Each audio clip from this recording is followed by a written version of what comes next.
Welcome to the Gym Heroes Podcast. I'm your host, Josh Peacock. Today's show is brought to you by Gymdesk, the easiest gym management software you'll ever use. Take payments, create marketing automations, track attendance, and much more. To try the software out free, go to gymdesk.com. No credit card or painful sales call required. Our hero today is Lauren George, trainer of thousands of instructors and launcher of the Clemson Fitness Company, the Fit Biz Club, Pointe Barre, and LG Fitness Virtual Studio. She's also the program director of Pumped Up Strength and the Musicality method, co-creator of Barre Above, and adjunct faculty for Kinesiology at Mississippi State University. In this episode, Lauren reveals how to create successful events for your fitness business, as well as how to host great retreats. She covers everything from what to use them for, how to put them together, and even how to market them. Without further ado, Lauren George. All right. Welcome to the Gym Heroes Podcast. Today we have Lauren George. Can you go ahead and introduce yourself and give us your background in fitness and business? Sure. Thank you so much for having me. I am thrilled to be here. I have been in the fitness industry really my entire career. I started teaching whenever I was in college and immediately fell in love with fitness, but I really quickly also fell in love with the business side of fitness. So at first it was creating the group fitness schedule and training new instructors and putting on special events. I was working at a university, so to get the college students more involved and the faculty and wellness more involved. So really from the get-go, I've always kind of loved the business side. That was also what my degrees were in sport management and a little bit more on the business side of kinesiology as well. Quick summary of my career so we can get on to talking about events and retreats, but I have worked in a lot of different areas of the fitness industry. So I've been a group fitness director at a campus recreation center, at a large health club in Dallas. I ran barre and Pilates studios in Austin and owned a fitness studio in Clemson, South Carolina. And I currently live in Starkville, Mississippi, where I own a virtual studio and an app. I do a lot of work in fitness education. So I'm the creator of Barre Above, co-creator of Barre Above, creator of Pumped Up Strength, and I am also the co-owner of a business called the Fit Biz Club, where we teach other fitness entrepreneurs how to grow and scale their business, how to put on retreats. We put on retreats as part of the Fit Biz Club, which is really fun. And then I'm also adjunct faculty for our kinesiology department here at Mississippi State. So lots of events under my belt in a lot of different states, places, and with a lot of different people. So I love this topic today. Absolutely. That's really impressive. And it shows that you understand kind of across the fitness business. It's not just barre, it's not just Pilates or anything like that. It's like you understand it from almost every corner of the business. So with that in mind, where do we even start? Like what is the difference between an event and a retreat? Sure. On a base level, an event, most of the time, when we think of an event, we think of either a couple of hours or a 1 day event, right? So something that has a start and a stop time, probably in one location. People are going to come for most of the time a singular purpose, whereas a retreat a lot of times is thought of as off-site too. So you can have an event, outside of your gym or studio for sure, but if it is a retreat, the name says it, right? You are retreating from kind of your everyday life. So it is most of the time somewhere kind of off the beaten path, definitely outside of your current fitness facility. A lot of times it is overnight. It might have multiple parts to it. So you may do a couple of workouts. There may be a nutrition portion. There may be an opportunity to go hiking or to go shopping or to enjoy the spa.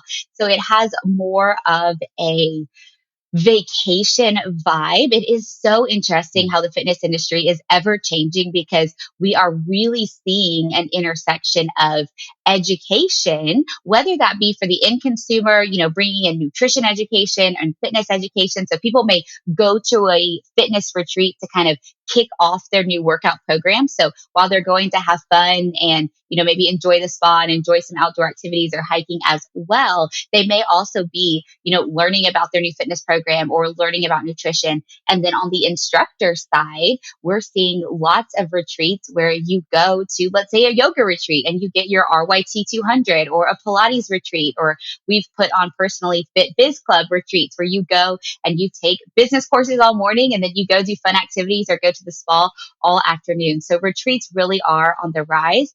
Fitness retreats for studios even are a great way to boost community.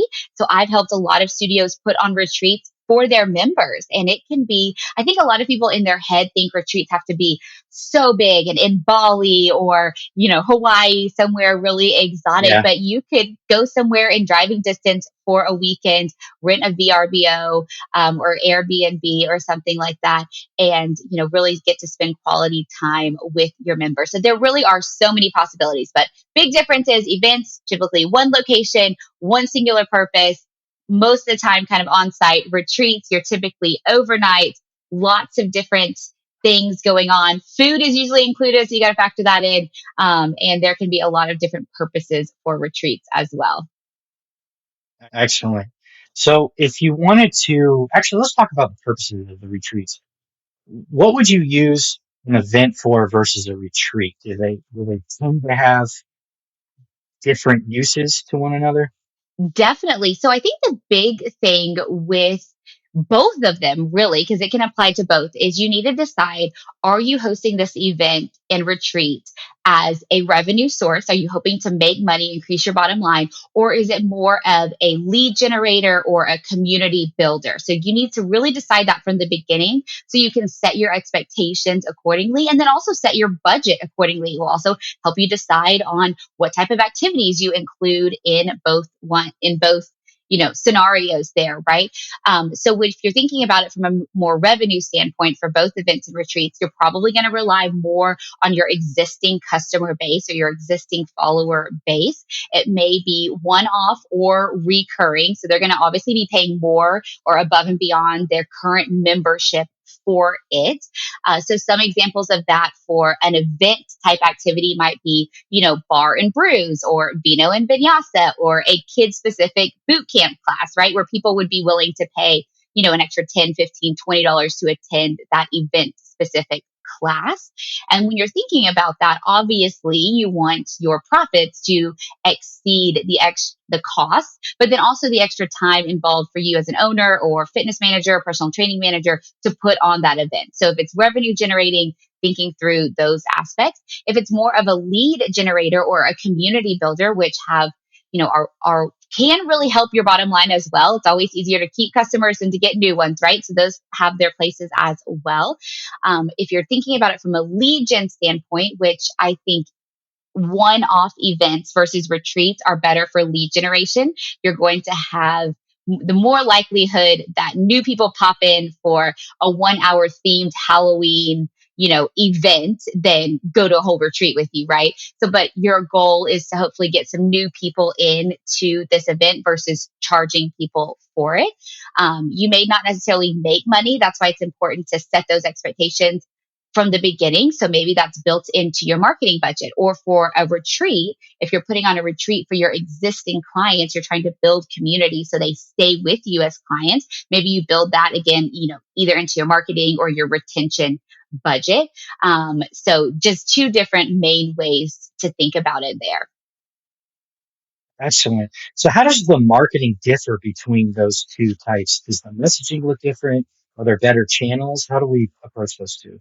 Great question. So for a retreat, going back to kind of, or let's start from the beginning with both of them, I guess is the right way to think about it. So timeline is always the first decision you need to make in marketing, right? Or the first maybe aspect you need to consider is when do you need to start getting the word out about your event or your retreat? And obviously a retreat, especially the longer the retreat and the more expensive the retreat, the longer lead time you need to give people to plan, right? So maybe they're going to go on the retreat with you instead of going on X, Y, and Z vacation. So they need 6, 9, 12 months to factor that in so they can plan accordingly. So from just a baseline perspective, retreats are going to need a much longer runway for marketing than events.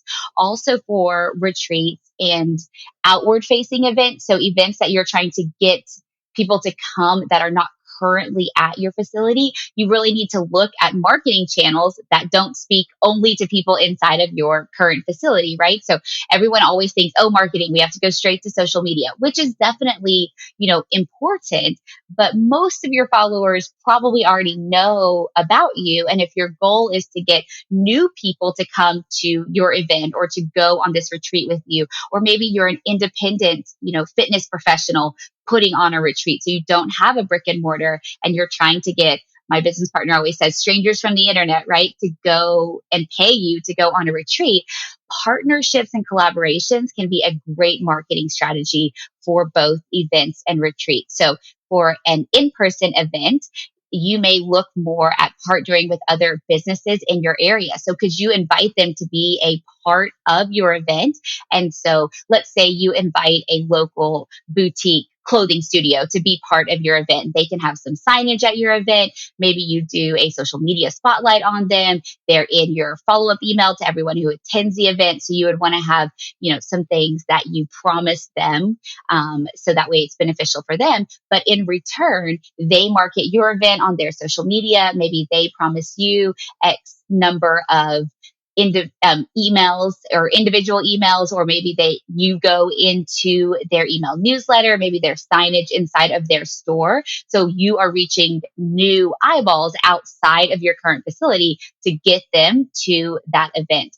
Doing giveaway partnerships are always great. People love a great giveaway, but if you are having partners within your community, donates. I say donate in quotes because obviously it's not a nonprofit. They're donating to your business, but y'all are partnering to do giveaways at your event. Again, you're going to promote them. Hopefully they will in return promote you. I will say anytime you're doing partnerships for fitness events or fitness retreats, because you could use this idea for retreats as well, but for retreats, you can get a little bit more national or even global with who you partner with, right? Because if everybody's going on an airplane to a retreat, it doesn't matter if someone lives in your town or in California or in London, they can meet you wherever the retreat is. So you can partner with companies from all over the country or all over the world and trade eyeballs essentially, right? They're giving you something, you are giving them promotion.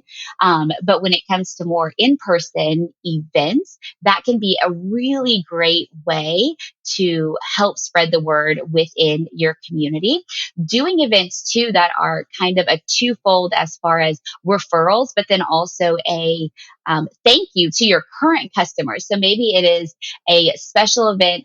There's no additional charge for current customers, and they have the option to bring a friend with them. Or if you run a gym, that is kind of family oriented, kids classes are always a great way. And it's something that people really enjoy. I've taught lots of, mommy and me or buddy and me yoga. So if you offer it to your clients for free, you could also charge outside people if they just want to come to the event as a one-off. But then as another way to thank your clients, you could say, hey, not only can you bring your kid for free to Buddy and Me Yoga, but you could also bring your friend and their kid for free to Buddy and Me Yoga. So it's a nice thank you. People like to do play dates with their friends, right? But then they're bringing someone to your facility. So it's really a referral. So you kind of get to benefit from both ends on that kind of marketing. So I will say that is a big thing when it comes to events and retreats is you will be so much more successful if you, one, give yourself plenty of time to plan. So for an event, I would say at least 4 weeks. If we're talking about, a singular 1 hour class. I think ideally is always 6 to 8 weeks for any kind of event. People need to see things between 7 and 11 times before it really clicks. 7 and 11 touch points is the average. So you need to be able to think, how can I get things in front of people 7 to 11 times? So for a one-off event, I would say aim for 6 to 8 weeks. For a retreat, I would say 6 months at the minimum. But the more creative you can be about reaching outside of your current social media following and your current email list, the more successful you will be, especially when you're charging for the event. Real quick before I put you back into the episode, Gymdesk has powerful yet intuitive features to grow your business. And there's a few really great features I'd like to highlight.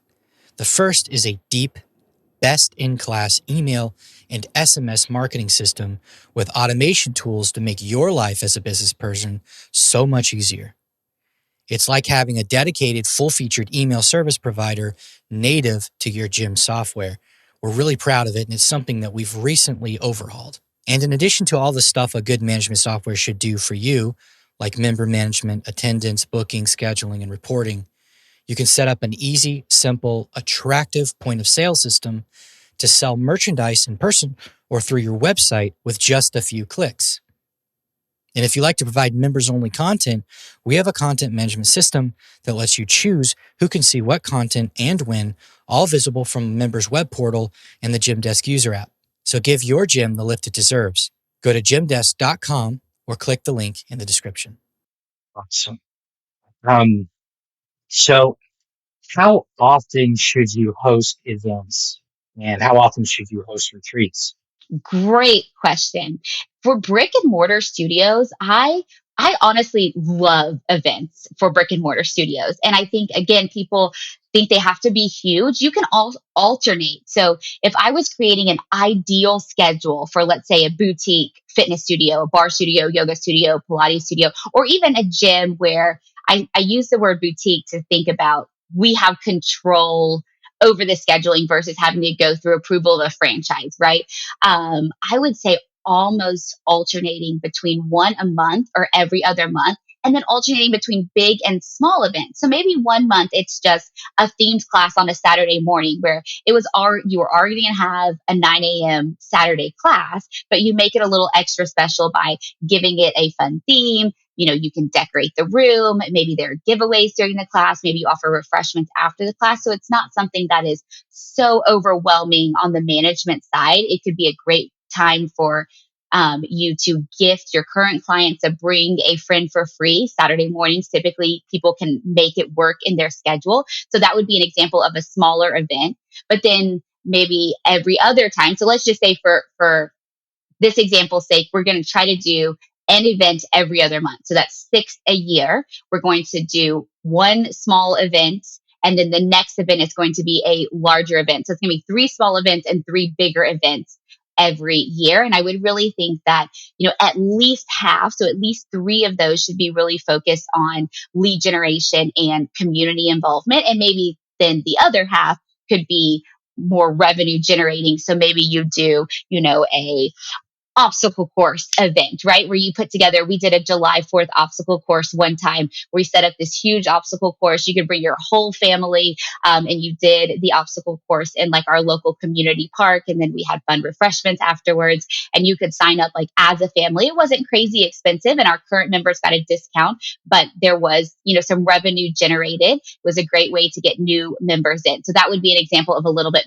bigger event that we would maybe aim to put 3 of those on a year.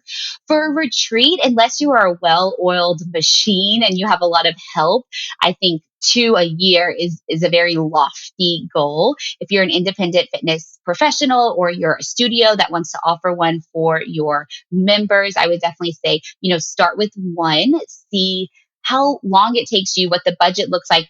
Plan for your first one to be a trial run, and then go from there. The, again, longer runway you can give yourself for planning, the better. And always those last 3 weeks are going to be tons of things that pop up.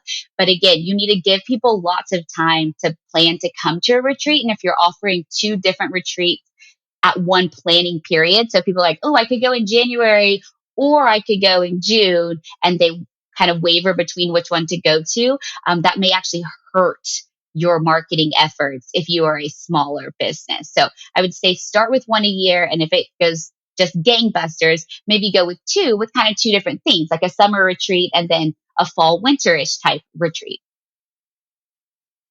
Yeah, very reasonable advice on one a year until you've got it down to a science.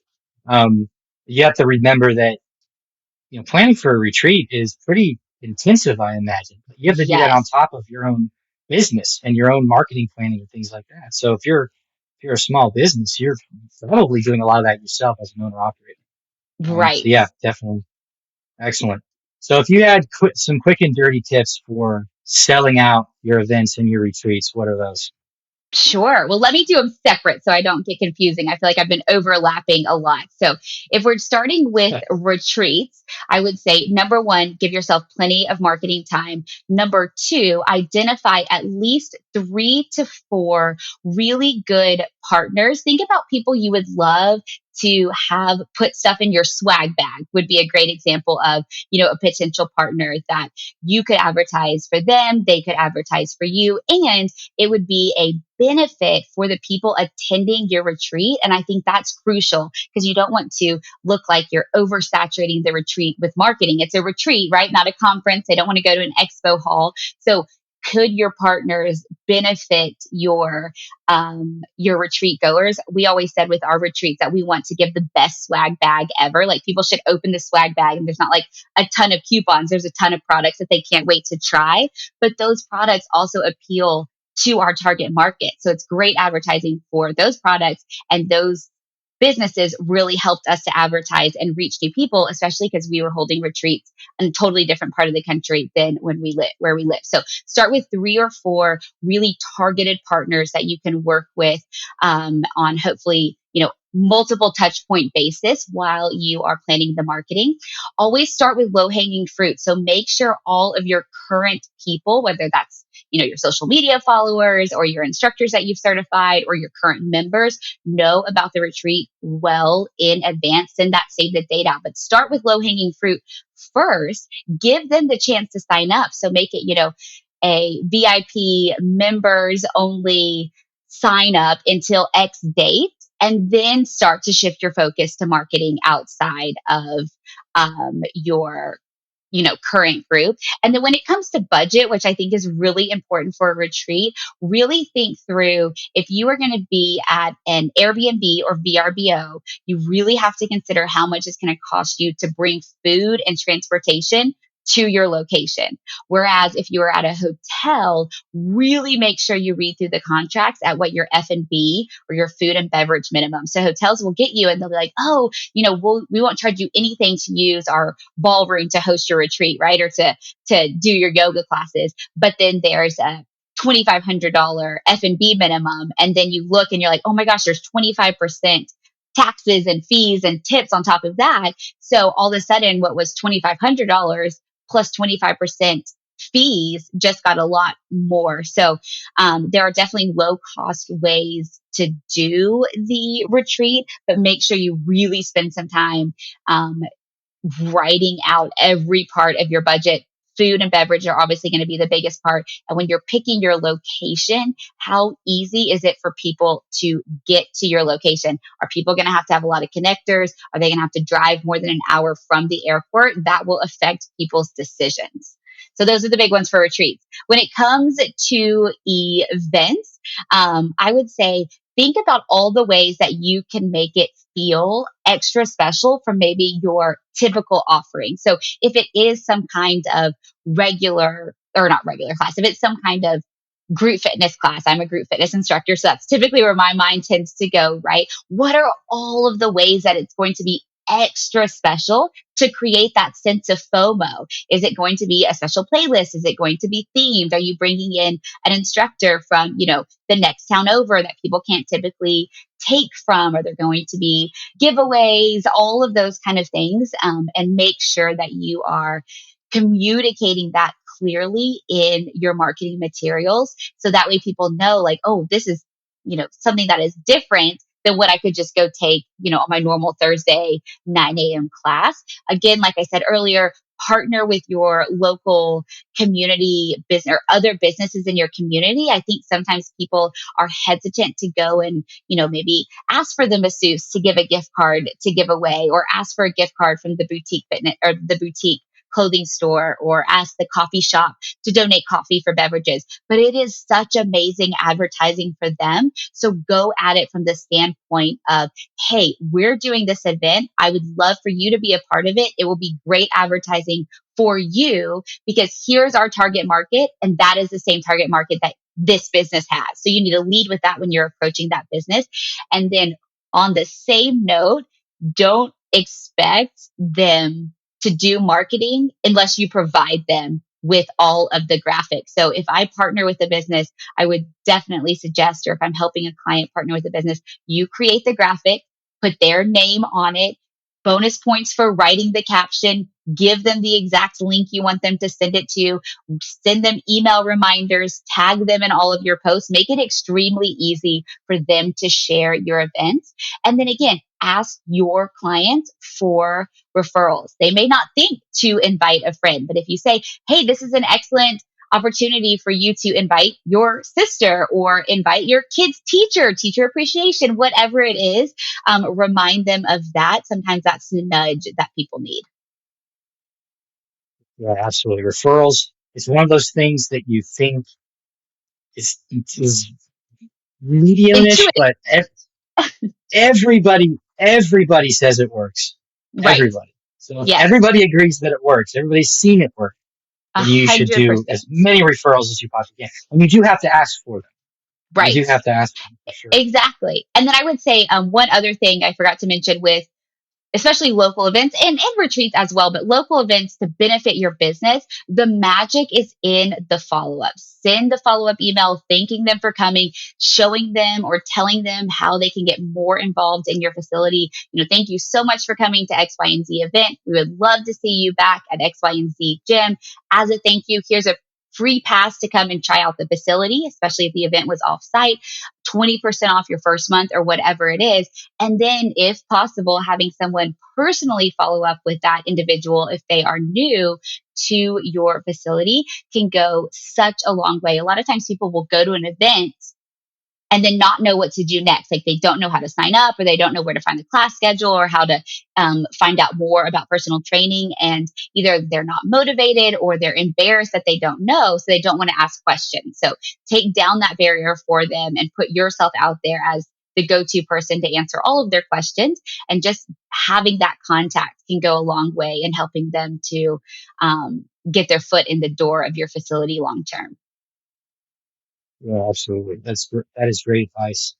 So this probably applies more to retreats, but I'm sure it could also apply to like a larger public facing event. And if somebody has just never done one of those things and it seems out of reach, what is your advice to like a very small fitness business or something brand new, a new business owner? What is your advice to them?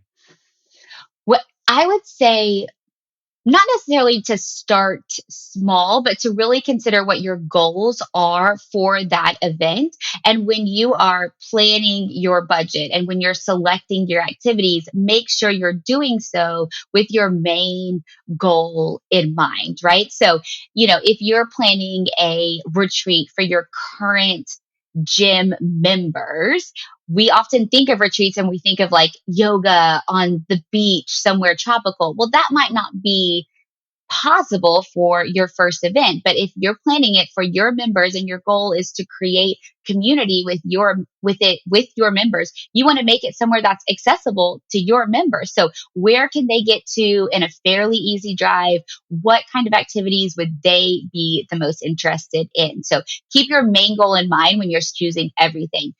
Next piece of advice would be to really, really, really spend some time on your budget and doing research on location and what that is going to cost you. There are a lot of things that can kind of sneak in there at the end, and going through, things such as, do you need another budget for marketing? Is there going to be signage that you need at the event? AV can be so expensive. Are you going to need microphones and speakers and, TVs and things like that. When you're negotiating your room block, especially if you're at a hotel, make sure you negotiate the lowest possible room block. I think a lot of people worry like, oh my gosh, what if they run out of rooms and then my people can't come to my retreat? Most of the time there's going to be extra rooms, even if it's outside of your room block. So they may have to pay a little bit more. But if you're on the hook for the rooms that you don't fill, that can be a huge cost to you. Now, some hotels won't make you be on the hook for the rooms that you don't fill, but a lot of them will. So you want to negotiate the lowest minimum room block so that you're not on the hook for that. Same for F&B. If you go over, then that's great. That means you have more people. But the lowest minimum F&B possible. You also want to be very clear from the beginning what your cancellation policy is. If you are putting out money per head on different things, whether that's food or swag bag or, having a ticket for them to go on X, Y, and Z excursion, it's really important that they know that they can't cancel a week before. So outline that from the very, very beginning as far as what their expectations should be for that. Awesome. This has been really instructive. It's been excellent. I'm so Um, glad. Thank you for coming on. Where can people find you if they want to reach out to you? What do you have to plug? Yes, I would love to stay connected. Well, first of all, I do have a retreat planning checklist. So if someone is brand new and wanting to plan a retreat, this checklist will take you through looking at your goals, location considerations, budget. So we will be sure to link that in the show notes so that way you can get that retreat planning checklist to get you started. I am Lauren George Fitness pretty much everywhere. So Lauren George Fitness on Instagram, Lauren George Fitness on Facebook, and then my website is laurengfitness.com. So I'd absolutely love to stay connected. Happy to answer any event or retreat planning questions. All of my channels have my email address easily accessible, so you can find me there. Great. Thank you again for coming on. I hope we can do this again sometime. I would love to. Thank you so much for having me.